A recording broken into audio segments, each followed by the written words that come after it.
ओम शांति। पवित्रता प्रत्यक्षता की पूर्वागामिनी है और पर्सनैलिटी की जननी।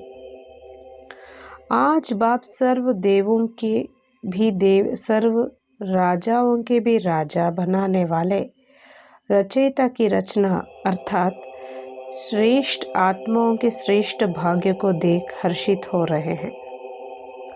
आप ऊंचे से ऊंचे बाप से भी ऊंची बनने वाली आत्माएं हैं। आज ऐसी ऊंची आत्माओं की विशेष दो बातें देख रहे हैं। वो कौन सी है? एक रूहानी रॉयल्टी, दूसरी पर्सनैलिटी। जब है ही ऊंचे से ऊंचे बाप की ऊंची संतान, जिन्हों के आगे देवताएं भी श्रेष्ठ नहीं गाए जाते, राजाएं भी चरणों में झुकते हैं और सर्व नामी ग्रामी आत्माएं भी भिखारी बन ईश्वरीय प्रसाद लेने के लिए जिज्ञासा रख आने वाली है, तो ऐसी सर्व आत्माओं के निमित्त बने हुए आप सभी मास्टर ज्ञान दाता और वरदाता हो। तो ऐसी रॉयल्टी है। वास्तव में तो प्यूरिटी की ही रॉयल्टी है और प्यूरिटी ही पर्सनैलिटी है। अब अपने को देखो, कितने परसेंट प्यूरिटी धारण की हुई है। प्यूरिटी की परख व पहचान हर एक की रॉयल्टी और पर्सनैलिटी से हो रही है। रॉयल्टी कौन सी है? रॉयल आत्मा को हद की विनाशी वस्तु व व्यक्ति में कभी आकर्षण नहीं होगा। जैसे लौकिक रीति से रॉयल पर्सनैलिटी वाली आत्मा को किन्हीं छोटी छोटी चीज़ों में आंख नहीं डूबती है। किसी के द्वारा गिरी हुई कोई भी चीज़ स्वीकार करने की इच्छा नहीं होती है। उनके नयन सदा संपन्न होने के नशे में रहते हैं, अर्थात नयन नीचे नहीं होते हैं। उनके बोल मधुर और अनमोल अर्थात गिनती के होते हैं और उनके संपर्क में खुमारी अनुभव होती है। ऐसे ही रूहानी रॉयल्टी उससे भी पदम गुना श्रेष्ठ है। ऐसी रॉयल्टी में रहने वाली आत्माओं के कभी भी एक दूसरे के अवगुण का कमजोरी की तरफ आंख भी नहीं जा सकती। जिसको दूसरा छोड़ रहा है अर्थात मिटाने के पुरुषार्थ में लगा हुआ है, ऐसी छोड़ने वाली चीज़ अर्थात गिरावट में लाने वाली चीज़ और गिरी हुई चीज़ रूहानी रॉयल्टी वाले संकल्प में भी धारणा नहीं हो सकती। वो दूसरे की वस्तु की तरफ कभी संकल्प रूपी आंख भी नहीं जा सकती। तो ये पुराने तमोगुणी स्वभाव संस्कार कमजोरियां शूद्रों की है, ना कि ब्राह्मणों की। शूद्रों की वस्तु की तरफ संकल्प कैसे जा सकता है? अगर धारणा करते हैं तो जैसे कहावत है ना कि कक का चोर सो लक का चोर, तो ये भी सेकंड मात्र व संकल्प मात्र धारणा करने वाले आत्माएं रॉयल नहीं गाई जाएंगी। रूहानी रॉयल्टी वाली आत्माओं के बोल महावाक्य होते हैं।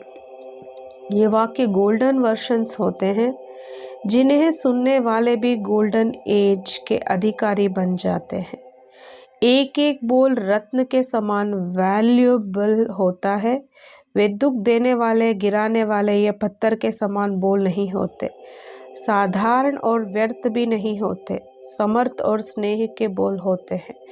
सारे दिन के उच्चारण किए हुए बोल ऐसे श्रेष्ठ होते हैं कि हिसाब निकालने पर स्मृति में आ सकते हैं कि आज ऐसे और इतने बोल बोले। रॉयल्टी वाले की निशानी व विशेषता ये है कि 50 बोल बोलने वाले विस्तार के बजाय 10 बोल के सार में बोले, क्वांटिटी को कम कर क्वालिटी में लाए। रूहानी रॉयल्टी वाले के संपर्क में जो भी आत्मा आए, उसे थोड़े समय में भी उस आत्मा के दातापन की व वरदाता की अनुभूति होनी चाहिए। शीतलता व शांति की अनुभूति होनी चाहिए। जो हर एक के मन में ये गुणगान हो कि ये कौन सा फरिश्ता था जो संपर्क में आया।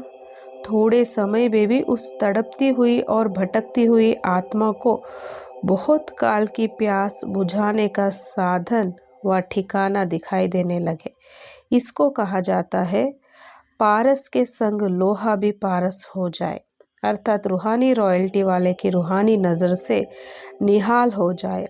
ऐसी रॉयल्टी अनुभव करते हो? अब सेवा की गति तीव्र चाहिए, वो तब होगी जब ऐसी रूहानी रॉयल्टी चेहरे से दिखाई देगी, तभी सर्व आत्माओं का उल्हना पूर्ण कर सकेंगे।